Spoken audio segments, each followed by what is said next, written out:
My name is Colleen Anderson, and I'm 34 years old. For as long as I can remember, my parents had one nickname for me: Grandpa's Charity Case. Every Thanksgiving, every birthday, every Christmas dinner, every family gathering, my mom would smile, laugh softly, and say, "Well, Colleen has always been Dad's little charity case." Then my father would chuckle and throw in, "Somebody had to feel sorry for her." Everyone at the table would laugh, sometimes awkwardly, sometimes genuinely. And every single time, I'd force a smile and pretend it didn't hurt. But it always did. When you hear the same thing over and over throughout your childhood, eventually you stop questioning it. You start believing it. I honestly believed I was the burden, the unwanted daughter, the family member who only mattered because my grandfather pitied me. Looking back now, I realize how wrong I was. The truth wasn't that Grandpa felt sorry for me. The truth was, he was simply the only person in my family who truly loved me. My grandfather, Walter Anderson, never looked at me with pity. He looked at me with pride, with kindness, with respect. When my parents were busy planning another luxury vacation or another country club dinner, Grandpa was the one who showed up. When I turned 16 and bought my first beat-up Honda, he spent an entire Saturday afternoon teaching me how to change a flat tire in his driveway. He refused to let me call roadside assistance. "You never know when life will leave you stranded," he'd said with a grin. "It's better to know how to save yourself." Years later, I realized he wasn't talking about tires. When I had emergency surgery to remove my appendix, my parents were attending a friend's wedding in Napa Valley. They called once, for less than 2 minutes. They never offered to come home early. Grandpa stayed beside my hospital bed for nearly 6 hours. He never once looked at his watch. He just sat there, reading old magazines, making terrible jokes, and holding my hand every time the pain medication started wearing off. He was there through every scraped knee, every broken heart, every college rejection, every promotion, every moment that mattered. If something important happened in my life, Walter Anderson was there. My parents rarely were. Their relationship with Grandpa was different. They usually visited him twice a year: Christmas, Thanksgiving, sometimes Father's Day if it fit into their schedule. But their visits always felt like business meetings instead of family gatherings. One afternoon, I accidentally overheard them talking in Grandpa's kitchen. They weren't asking how his health was. They weren't asking whether he was lonely. Instead, they were quietly arguing over the value of an antique grandfather clock sitting in his study. "We'd probably get more money selling it privately," my mother whispered. "No," Dad replied. "Auction. Collectors would pay double." They spoke as though Grandpa had already died. The strange part, he was sitting in the living room only 20 feet away. I don't know if he heard every word. Maybe he didn't. Or maybe he heard everything and simply chose silence. At the time, I didn't understand why he looked so tired that evening. Now I do. 3 weeks ago, Grandpa passed away peacefully in his sleep. He was 81 years old. The hospice nurse called me at exactly 6 o'clock that morning. I answered with a smile, expecting another routine update. Instead, she gently told me Walter was gone. I don't remember hanging up. I don't remember walking into the bathroom.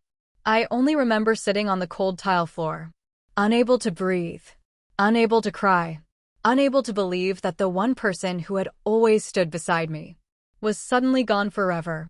People often say losing a grandparent hurts. For me, it wasn't like losing a grandparent. It felt like losing the only real parent I'd ever had. His funeral was scheduled for the following Thursday, the night before I called my parents. We had already agreed we'd drive together to the service. When Mom answered, something felt off. She sounded distracted, almost impatient. "Something came up," she said quickly. "We're dealing with a flight issue." Then she added, "We'll try to make it." Try? I remember staring at my phone after she hung up. I couldn't understand how anything could be more important than saying goodbye to the man who had spent his entire life taking care of this family. But deep down, I already knew the answer. My parents had been choosing themselves over everyone else for years. I just wasn't ready for how far they were willing to take it. Thursday morning arrived gray and unusually quiet. I got dressed in the same black dress Grandpa had once told me made me look like someone who could conquer the world. I almost smiled remembering that, but the feeling disappeared as quickly as it came. Before leaving, I glanced at my phone. No missed calls. No texts from my parents. Still, I convinced myself they'd meet me at the church. Maybe they were running late. Maybe the flight issue had been resolved. Maybe, just this once, they'd surprise me. The drive felt longer than usual. Every mile reminded me that I was driving toward the final goodbye to the man who had been my biggest supporter. When I arrived, people were already gathering outside the small country church. Neighbors, old coworkers, friends from his veterans group. Even the mechanic who had worked on Grandpa's truck for years came to pay his respects. Everyone seemed to have a story about Walter Anderson. Everyone except the two people who should have been there most. I kept looking toward the parking lot. Every time a car pulled in, my heart jumped. Every time someone else stepped out, my heart sank again. The service began exactly at 10. The front pew beside me remained empty. It wasn't just an empty seat. It was a loud reminder of everything my parents had failed to be. The pastor spoke about Grandpa's generosity, his honesty, his quiet strength.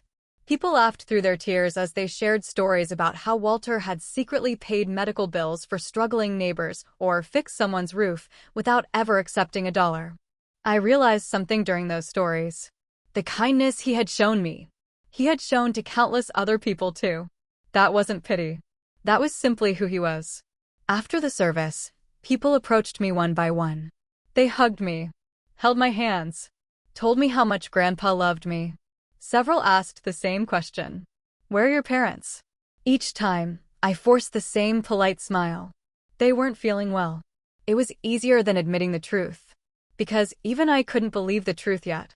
Hours later, I walked alone to my car. The cemetery had grown quiet. Fresh flowers surrounded Grandpa's grave. I sat behind the steering wheel but couldn't bring myself to start the engine. For several minutes, I simply stared through the windshield. Everything felt empty. Out of habit, I unlocked my phone. The first thing that appeared on my screen made my stomach twist. It was my mother's newest social media post. Living our best life. There they were. My father standing barefoot on a white Caribbean beach with a tropical drink in his hand. My mother laughing beneath oversized sunglasses. Crystal blue water stretched behind them. Palm trees. Beach chairs. Bright sunshine. They looked happier than I had seen them in years. I checked the timestamp. 3 hours earlier. At that exact moment, Grandpa's casket had been lowered into the ground. While I was saying goodbye, they were posing for vacation photos. I couldn't breathe. My hands started shaking so badly I nearly dropped my phone. The tears I'd somehow managed to hold back all day finally came rushing out. Not because Grandpa was gone. I'd already cried for that. These tears came from realizing something far more painful. My parents hadn't simply missed the funeral. They had chosen not to come. They had looked at two options: honor the man who raised them, or spend another day on the beach. And they chose the beach. I sat there for what felt like forever, trying to make sense of it. Trying to convince myself there had to be an explanation.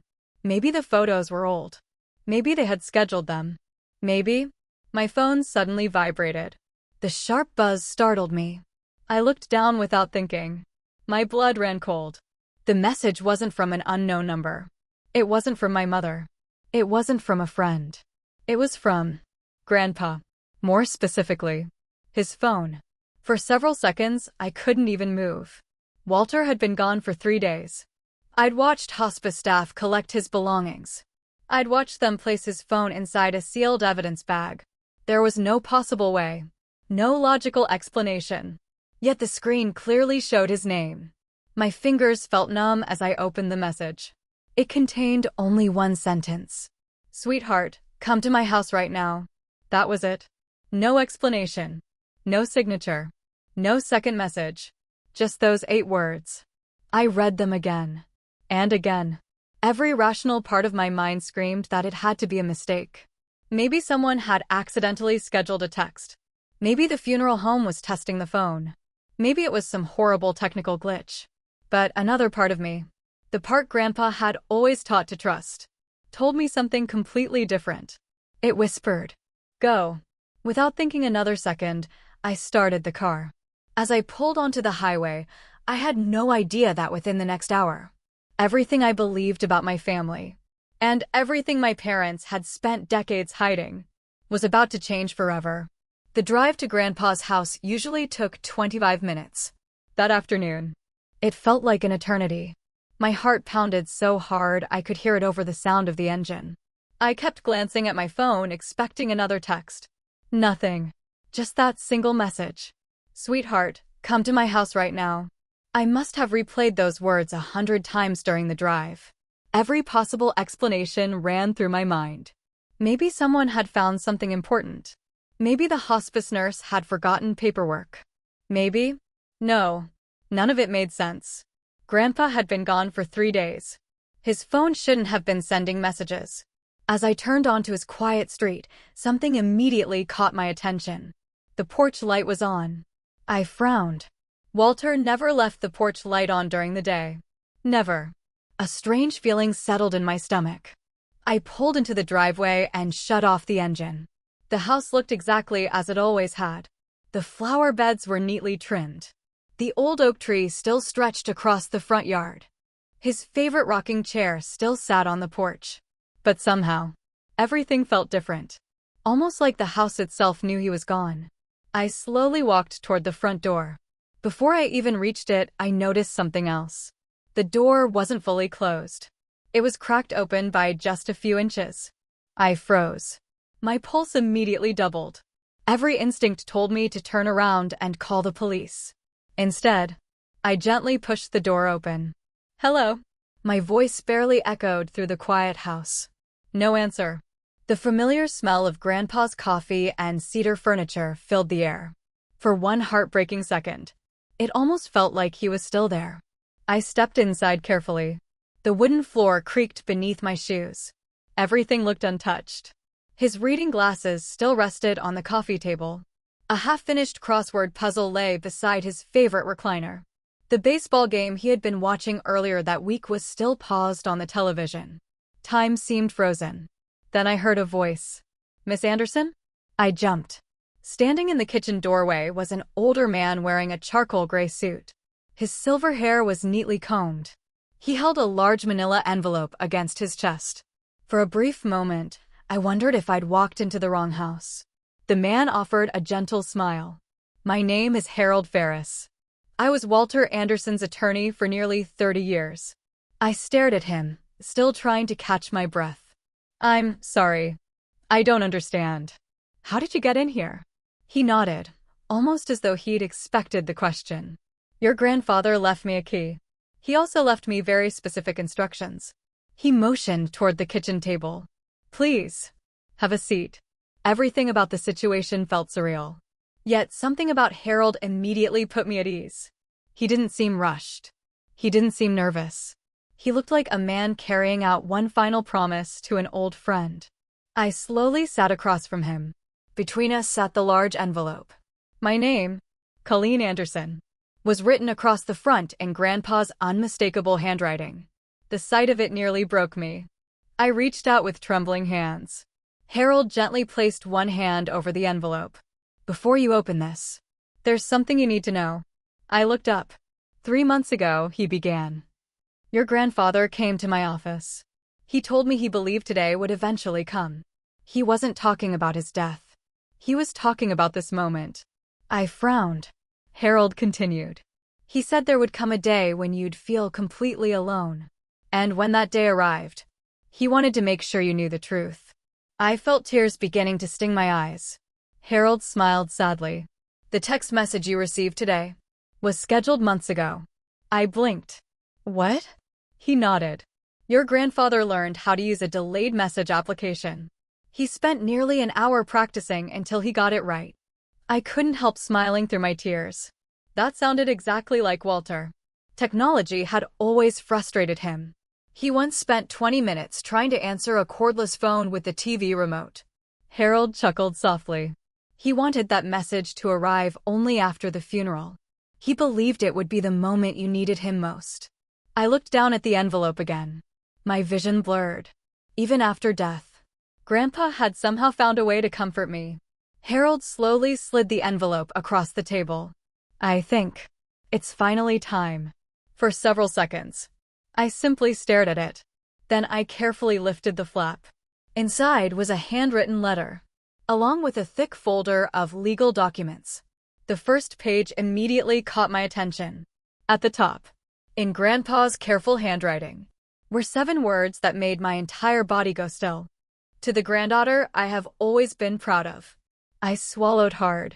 Somehow, without saying a single word, I already knew. My life was about to change forever. My hands trembled as I unfolded Grandpa's letter. For a long moment, I couldn't bring myself to read it. It felt like hearing his voice one last time. Finally, I took a deep breath and began. My dearest Colleen, if you're reading this, it means I've already said goodbye. I wish I could tell you these things sitting across from you with a cup of coffee in my kitchen. But life doesn't always give us that choice. Tears rolled down my cheeks before I even reached the second paragraph. Grandpa continued. For years, I listened to every cruel joke your parents made about you. Every time they called you my charity case. Every laugh. Every careless word. I heard it all. I stopped reading for a moment. Harold quietly slid a box of tissues toward me. I whispered. He knew. Harold simply nodded. He knew everything. I looked back down at the letter. You probably wondered why I stayed quiet. The truth is, I was afraid that speaking up would destroy what little peace our family still had. That silence is the greatest regret of my life. Please never mistake my silence for agreement. I closed my eyes. For years, I'd believed Grandpa either hadn't noticed or secretly agreed with them. Instead, he had been carrying that guilt all along. The next paragraph hit even harder. You never came to my house asking for money. You never cared about my savings. You came because you loved me. You sat beside me during chemotherapy when no one else even knew I was sick. You respected my wish to keep it private. That loyalty taught me more than 60 years in business ever could. My breathing caught. Chemotherapy. I had promised never to tell anyone. Even my parents had never known. Grandpa had remembered. Every visit. Every conversation. Every quiet afternoon spent together. Harold gently placed another folder on the table. Those are the legal documents. Your grandfather updated everything 8 months ago. He wanted to make absolutely certain his wishes couldn't be challenged. I slowly opened the folder. Inside was a copy of his final will. I stared at the pages, still unable to believe any of it. Harold looked at me kindly. The official reading is next Tuesday. Your parents have already been notified. They're expected to contest the will. I looked up. They already know? He nodded. They know something changed. They just don't know how much. The following Tuesday, the courthouse felt cold and strangely quiet. Old wooden benches lined the room. The smell of paper and coffee filled the air. I took my seat without saying a word. A few minutes later, my parents walked in. Neither of them looked at me. Dad kept adjusting his tie every few seconds. Mom stared at the floor. For the first time in my life, they looked nervous. When the judge entered, everyone stood. Harold stepped forward with Grandpa's will. The courtroom became completely silent. He began reading. I, Walter Anderson. The legal language continued for several minutes before finally reaching the part that mattered. Then Harold spoke my name. I leave my lake house, my investment accounts, my savings, and the majority of my estate to my beloved granddaughter, Colleen Anderson. The room fell silent. I couldn't move. I couldn't breathe. Across the courtroom, my mother's mouth slowly fell open. Dad's face turned pale. Then came the sentence no one expected. To my son, David Anderson, and my daughter-in-law, Renee Anderson, I leave the sum of $1 each. A loud gasp echoed through the courtroom. My father's chair scraped violently across the floor. What? This is insane. There has to be some mistake. He pointed directly at Harold. You manipulated him. This will is fraudulent. The judge calmly adjusted her glasses. Then she looked directly at my father. Mr. Anderson, your father's mental competency was independently evaluated. Twice. Each evaluation confirmed he was of sound mind. The documents were notarized. The court finds no legal basis to question the validity of this will. Dad opened his mouth again, but nothing came out. The judge reached for another envelope. This final letter was left with instructions to be read into the official court record. She unfolded the pages, then began reading. To my son, and to the woman he chose to build his life with. I love you both. And, because I love you, I forgive you. My mother's eyes filled with tears. The judge continued. But forgiveness is not the same thing as reward. Money should never be inherited by people who mistake vacations for grief, or cruelty for humor. The courtroom was completely silent, calling my granddaughter a charity case. For showing up, for caring, for loving me, was something I could never reward. Real family is not measured by blood. It is measured by who sits beside you when life becomes difficult. Colleen never failed that test. You both did. No one moved. No one spoke. The silence carried more weight than any argument ever could. For the first time, my parents had nothing to say. I slowly turned toward them. Mom looked at me, not with anger, not with resentment, but with something that looked painfully close to regret. Maybe it was guilt. Maybe it was shame. I'll never know. And honestly, it no longer mattered. Walking out of that courthouse, the weight I'd carried my entire life finally disappeared. I wasn't Grandpa's charity case. I never had been. I was simply the granddaughter who loved him. And in the end, he made sure the entire world knew the difference. That day, I didn't just inherit a house or money. I inherited the truth. And sometimes, the truth is worth more than any fortune. If this story touched your heart, don't forget to subscribe to Revenge Unfolded for more unforgettable stories of betrayal, justice, and karma. Leave a comment below and tell me, what would you have done if you were in Colleen's shoes? Until next time, remember this: the truth has a way of finding its voice, even when the people who deserve to hear it the most aren't ready for it.